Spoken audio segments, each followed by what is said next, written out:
The deteriorating condition of alleys in Robbinsdale has prompted a major policy change. It's a change that will take some financial burden off of Robbinsdale homeowners. Despite the worsening condition of alleys in Robbinsdale, homeowners weren't petitioning to have them fixed because the city had been planning to assess the full cost of the repair to the residents who live along the alley. As a result, the Robbinsdale City Council voted earlier this month to change its assessment policy. Now the city will pay 25% of the assessed cost, while residents who border the alley will pay the remaining 75%. With that new contribution towards the cost of reconstruction of alleys, we're also taking a look at that for the budgeting and looking at the number of alleys that are getting into extremely bad condition and making sure that we start having a regular process of constructing so many alleys a year. The life expectancy of an alley is roughly 30 years. Days after one potential partnership was called off, another involving Robbinsdale-based North Memorial Health came through. North Memorial Health and Blue Cross Blue Shield of Minnesota announced the creation of a joint venture to operate North Memorial's 20 clinics. Blue Cross would own a 49% stake in the clinics. North Memorial Health would own the rest. The joint venture is the latest example of how insurers and healthcare providers are getting closer. North Memorial Health recently broke off merger talks with Hennepin Healthcare. The Blue Cross North Memorial arrangement aims to lower care costs by 20% over 5 years. A small residential area of Brooklyn Park will now become a neighborhood retail business district. The area just south of I-94 and east of West Broadway will become a union hall. The site consists of 4 single-family homes, 3 of them vacant.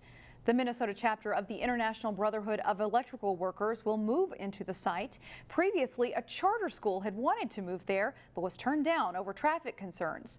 The Union Hall received unanimous approval. The mayor considers it an asset to the city because it could help engage youth to find future careers. Meanwhile, in New Hope, the city council there approved a conditional use permit to allow a significant expansion of a custom car business. Automotive Concepts wants to build a new 22,000 square foot building on its site in southeast New Hope. The new building would focus on vehicle bodywork and customization. The expansion could create as many as 35 new jobs. The expansion does face a significant challenge, however. The land is very hilly and the business would need to remove 15 feet of soil. It's why the business is asking the city for tax increment financing. The project would also require the demolition of a vacant single-family home, property formerly owned by Ray Kometz. He was the man involved in the 2015 New Hope City Hall shooting incident.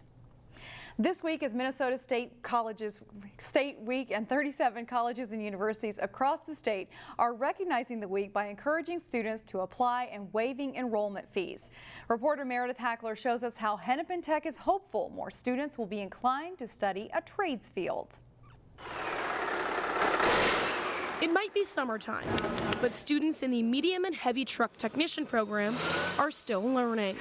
We're a 24-month program. We go straight through for 2 years, but students rotate in and out of the program in 8-week cycles. They're in school for 8 weeks at a time, and then they're all done with school, and they go to work on an internship for 8 weeks. So that 8 weeks in school and 8 weeks out on internship continues throughout the entire 2 years of the program. And while this program is unique for its specialty focus, the college as a whole is career focused. We're high career focused. We are hands-on learning, so we're authentic.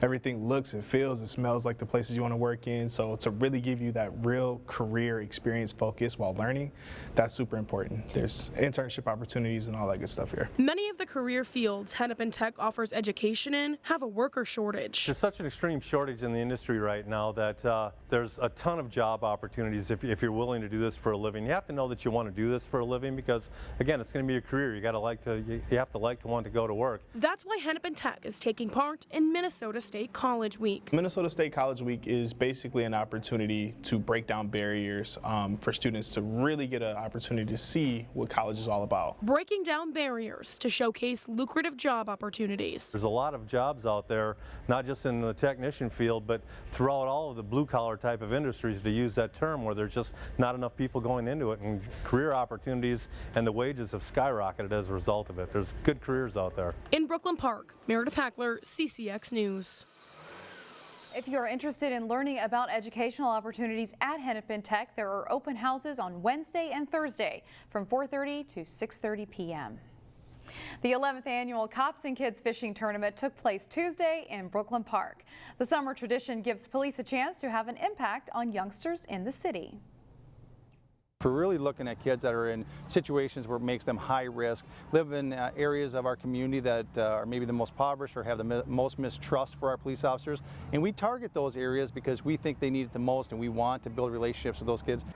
On a perfect day to cast a line, more than 100 kids and 30+ officers were at the pond next to the Brooklyn Park Community Activity Center. This was a chance for children and police to share some laughs and possibly catch some fish too. But one of the goals from the cops' perspective is to show the kids what's behind the badge and be a positive influence. It also lets youngsters see police in a different role. It is 100% about focusing on the child, having a good time, and really taking off that enforcement hat and just having an opportunity to go fishing. And it's pretty hard to go fishing, laugh and giggle and not build a relationship between the police officer and the child. Brooklyn Park Deputy Police Chief Mark Bruley says there are many examples in the past of kids returning to the pond to fish after the event. And let's hope they caught something there too. For more on this story and other stories like it, remember you can always visit us online, ccxmedia.org.